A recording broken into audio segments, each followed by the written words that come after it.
कांवड़ यात्रा के दौरान हो रहे विवादों को लेकर किसान नेता राकेश टिकैत ने बड़ा बयान दिया है।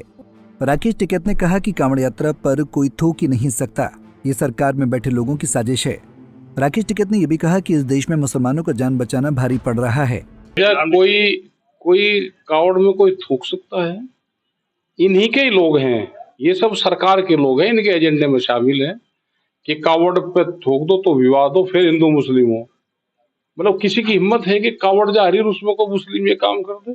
मुस्लिम को अपनी जान बचानी देश में भारी हो रही। क्या मुस्लिम सुरक्षित है देश में? और क्या है, वो तो अपने काम पर लग गया, अपनी पढ़ाई पर लग गया, अपना पैसे देख के अपना काम करवा रहा, वो तो चुपचाप पड़ा।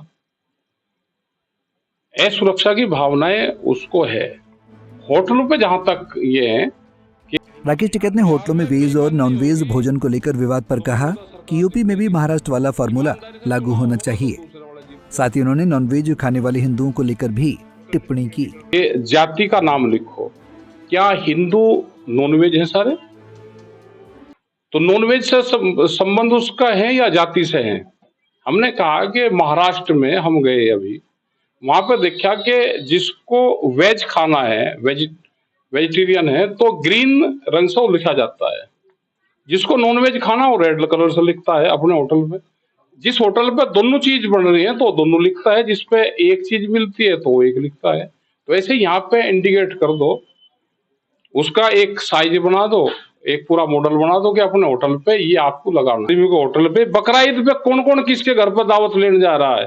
जब बकरा ईद होती है उनको भी चिन्हित कर उनको फोटो करो कि मैं बकरा ईद पे मुस्लिम के यहाँ पे बकरे कट रहे हैं, मैं दावत में जा रहा हूँ। या उस पे हम एक प्रोग्राम लगावे कि कौन कौन किसके घर पे जा रहा है, उसके फोटो वायरल करें।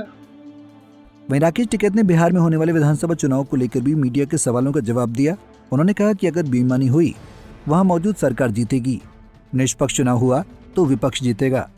उन्होंने इस दौरान आरएसएस पर भी निशाना साधा। कहेंगे बिहार में बेईमानी होगी तो मौजूदा सरकार जीतेगी, ईमानदारी से चुनाव होगा तो दूसरे वाला जीत जाएंगे। वोटर लिस्ट में भी गड़बड़ी की बात सब करेंगे गड़बड़ी। एक डीएम एक सीट, हारी हुई सीट डीएम को जिता के देनी है। ये नागपुर का एजेंडा है, नागपुरी फार्मूला है। ये पता है नागपुरी फार्मूले का? 1 DC 1 सीट, ये कोड वर्ड है रुका, ये नागपुरी फार्मूला है, ये देश में लागू हो चुका है। वहीं महाराष्ट्र में हिंदी भाषा बोलने वालों के साथ अभद्रता मामले पर राकेश टिकैत ने आपत्ति जताई। उन्होंने कहा कि वहां के लोग जो कर रहे हैं वो गलत है। देश में कहीं भी भाषा को लेकर विवाद नहीं होना चाहिए। मुंबई में अपने हिंदी भाषी लोगों के, कन्नड़ लोगों के, तमिल लोगों के साथ में जो वहां पे विवाद वहां के लोगों ने करा है, तो इसका विरोध पूरे देश भर में है। अब कोई आदमी कहीं पे भी जा सकता है, और बॉम्बे में तो बहुत जगह के लोग वहां पर रहते हैं, उसको फाइनेंस सिटी उसको बोलते हैं देश की। तो वहां पे पिक्चरों का बड़ा वो है, और खास करके जो हमारे यहाँ के लोग हैं वहां पे बहुत रहते हैं परिवार के साथ में। तो इस तरह का व्यवहार करा जा रहा है तो वो गलत है, उसका विरोध करते हैं। अच्छा, यूपी की अगर बात करें तो यूपी में स्कूलों का मर्जर। आपको बता दें कि राकेश टिकैत प्रयागराज पहुंचे थे, जहां उन्होंने कांवड़ यात्रा से लेकर बिहार चुनाव और भाषा विवाद पर अपनी प्रतिक्रिया दी।